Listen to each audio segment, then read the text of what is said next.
Yeah, I'm not charging you guys for this tonight. After 2 weeks at SMX, I might go big time, and we'll see what happens. But yeah, so content creation. So Scott did a great job setting everything up, going through the process of keyword research and kind of building that foundation. I'm going to go through a way to kind of build it out to make it more actionable in a process that you can actually follow over and over and over again to make content creation easy. So who's this guy? Josh said associate is at Tilus Education, and I guess someone's a board member. I don't know. So I don't know if that impresses anyone. So let's talk about creating content, so blog ideas. Scott just laid out the whole groundwork of how we're going to find a billion different blog ideas. Who struggles with creating content? If you're not raising your hand, you're a liar. I'm just saying. Okay. We all struggle with creating enough content. But everyone knows that content is king. We've all heard that before, no surprises. And really it's because it's what consumers want. And while we may have heard this again and again and again, not enough of us are embracing it yet. And Scott really said something I took to heart is eventually everyone's going to take it real seriously, and everyone's going to start creating crap. And the web is just going to be filled with crap content, and that's not what we want to happen. So let's start taking it seriously and doing it effectively right away. So, they make it sound so easy. So this is you creating content on your laptop, right? That would be the perfect world. If only if it was like that. So you decide to give it a try and want to get started. I can tell you, I think I'm going to kill this place with GIFs. I'm on a GIF a little bit later. But this usually happens. You got nothing. You sit down. The digital age writer's block happens, and you're not sure where to get started. All right. It's just because it's easier said than done. So like I said, some of us raised our hands and said they struggle with creating enough content. This says 21%. I definitely say it's probably a lot higher than that because we're all liars and we want to make it seem like we're doing a good job at work. But maybe it's time that we found a solution to getting this content creation process started. And for that, we're going to start. I want to introduce you guys to Trello. So again, who said that they use Trello? A few people. All right, awesome. So you guys, we'll see if we use it the same way. But for those of you who are not familiar with Trello, it's just really an awesome tool that helps you organize projects into boards. You kind of determine your steps in the process, provide a structure, begin making planning simple and keeping everything organized. Obviously, creating content is a multi-step process. Taking from my perspective, I work in the higher ed space. Higher ed space is so stricken with compliance, it's ridiculous. So for those of you that just work like e-commerce or something like that, like you guys have it way luckier than you think. So I'm going to go through the process that we kind of use at Tilus Education for creating content. So first up, Trello, creating a board. So whether we want to, maybe you do that for each organization that you work on, or each client, something like that. You want to create a board so you can keep things organized. And then you want to identify the steps in the process. So this is there's going to be some leeway, whatever you guys determine is the best step, for you and your organization. But typically, what we use is Brainstorm. So these are just random ideas. A lot of that might start with, the type of keyword research that Scott talked about.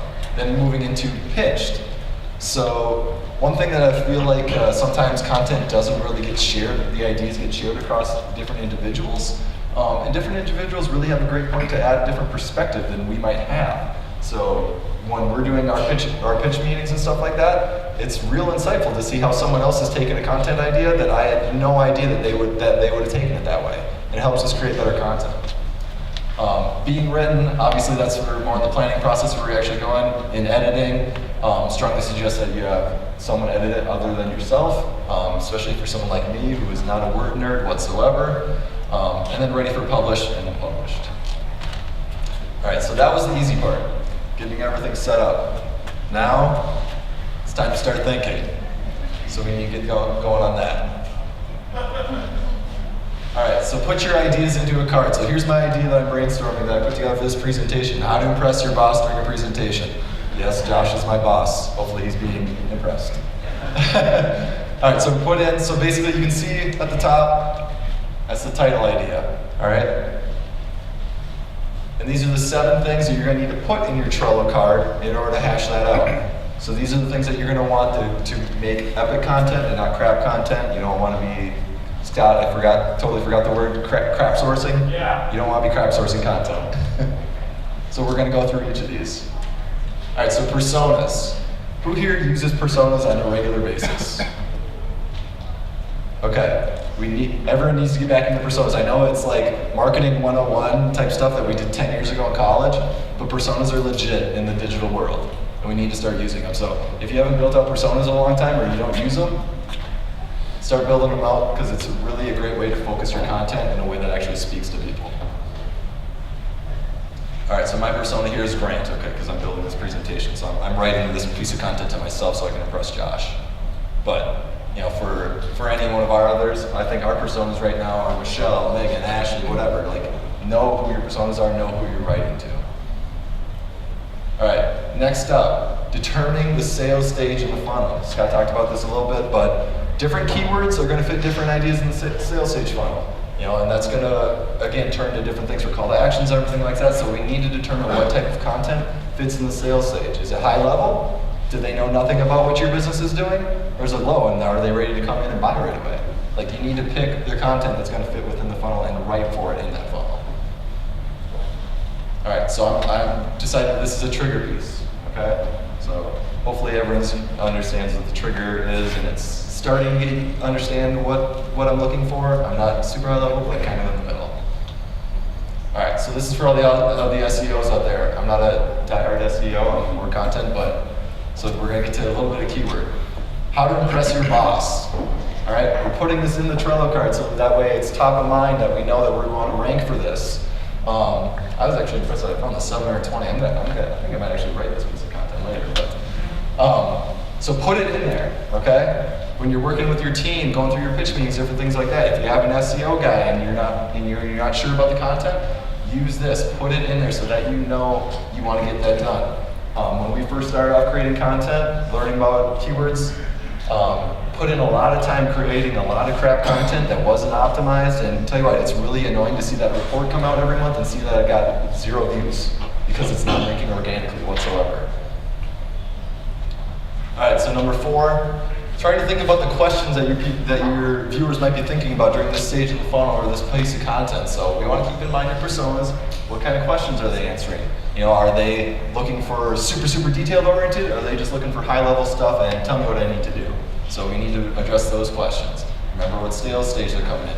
And consider creating a messaging map. So a messaging map is a great way to understand, again, your personas, but really the hard button points that are really impactful for them in the different stages.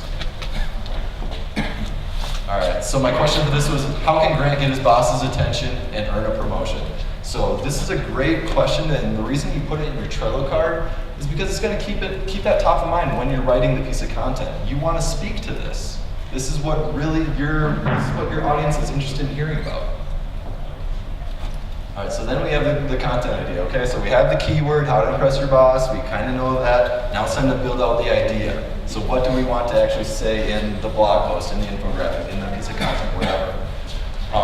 So provide high-level details, so you can discuss them with your team, start to get the idea. Obviously, content ideas change as you start writing it, and that's okay. You're gonna need to be flexible, but high-level ideas you need to start with. Consider how the piece of content is differentiated. So unless you're in a wide open new space and you're writing about Google Glass and no one's ever written about it before, chances are you're in a space where someone has already written content about that.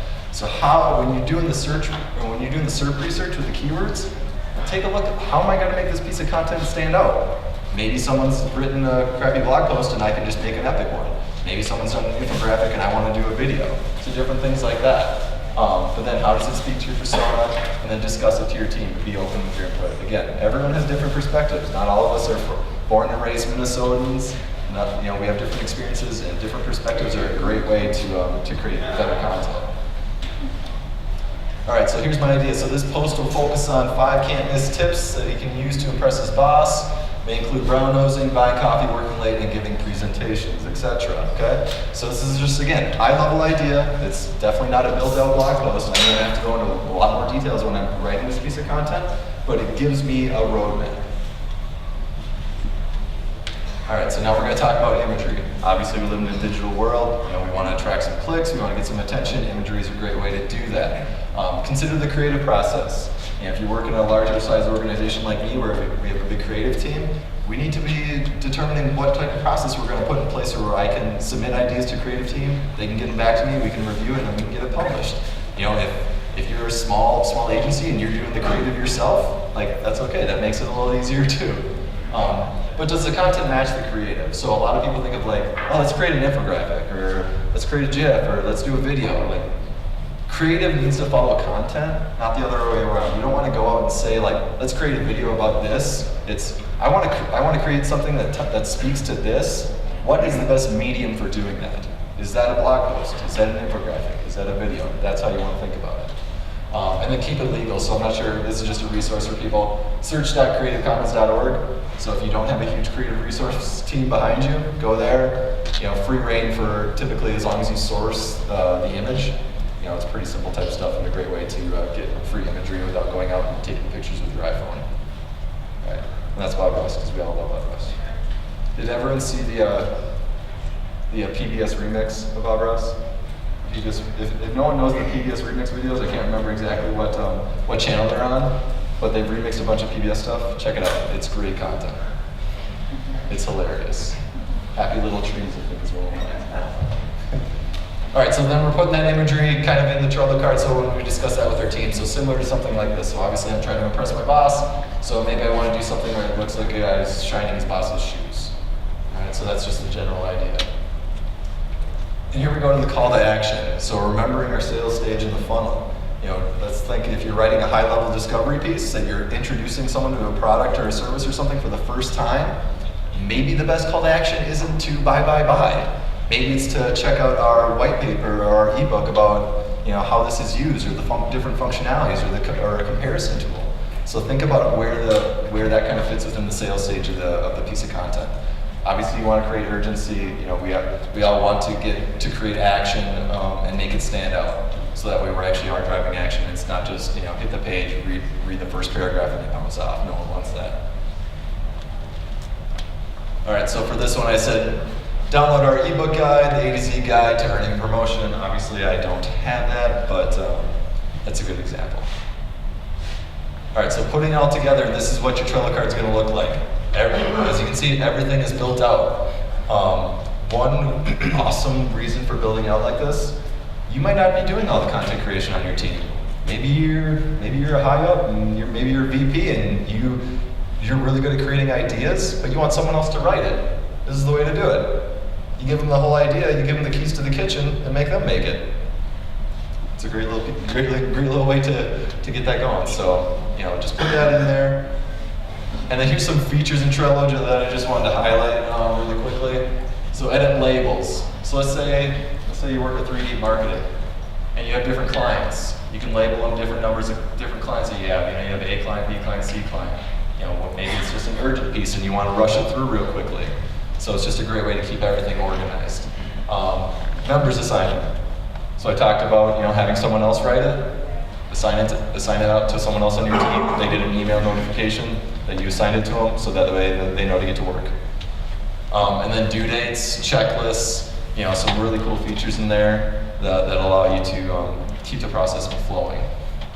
So here's kind of a really blown up example of how things will look, but you move here, and it's all drag and drop. It's real cool functionality, and actually has drag and drop for their mobile app as well, so it's pretty cool. But as soon as it's done brainstormed, you move it to pitch, you move it over to being written, you move it over to editing, ready for publishing. Okay? So that way, you know, when you think of a Trello board, maybe you have 10 ideas that are in brainstormed. Maybe you have 3 that are pitched. Maybe you have only 1 or 2 that are being written right away. You know, you have a few in editing, and then you have a bunch ready for publishing. Okay, so this is the way that you can basically start getting a lot of ideas on the board quickly, and then going at it when you have time. So like a lot of times, I might have a random content idea hit me in the middle of a meeting. Put the idea into brainstormed, come to it later, build it out when I take time. So this is something that you want to take the time to do every week. So that's kind of the toughest part, is committing to the time, but that's what we want to do. So content, you know, obviously makes the process a little bit more efficient, a little bit more quickly, so we can stay on top of things. So obviously that's a good quick way, and something that we probably, everyone's experienced this year here in Minnesota. told you I'm going to kill you guys with GIFs. But still up to you to do the work. So I know Scott talked a lot about, let's not create crap content, that's not crap source, but if you really want to do it, we need to care. We need to start actually putting in the effort and time and hours into creating the content and creating good content. So don't be like, yeah, okay, whatever. If you're not doing it, your competitor is, I guarantee you. So make a goal and get started. You can do it. And that's it for me. Thank you.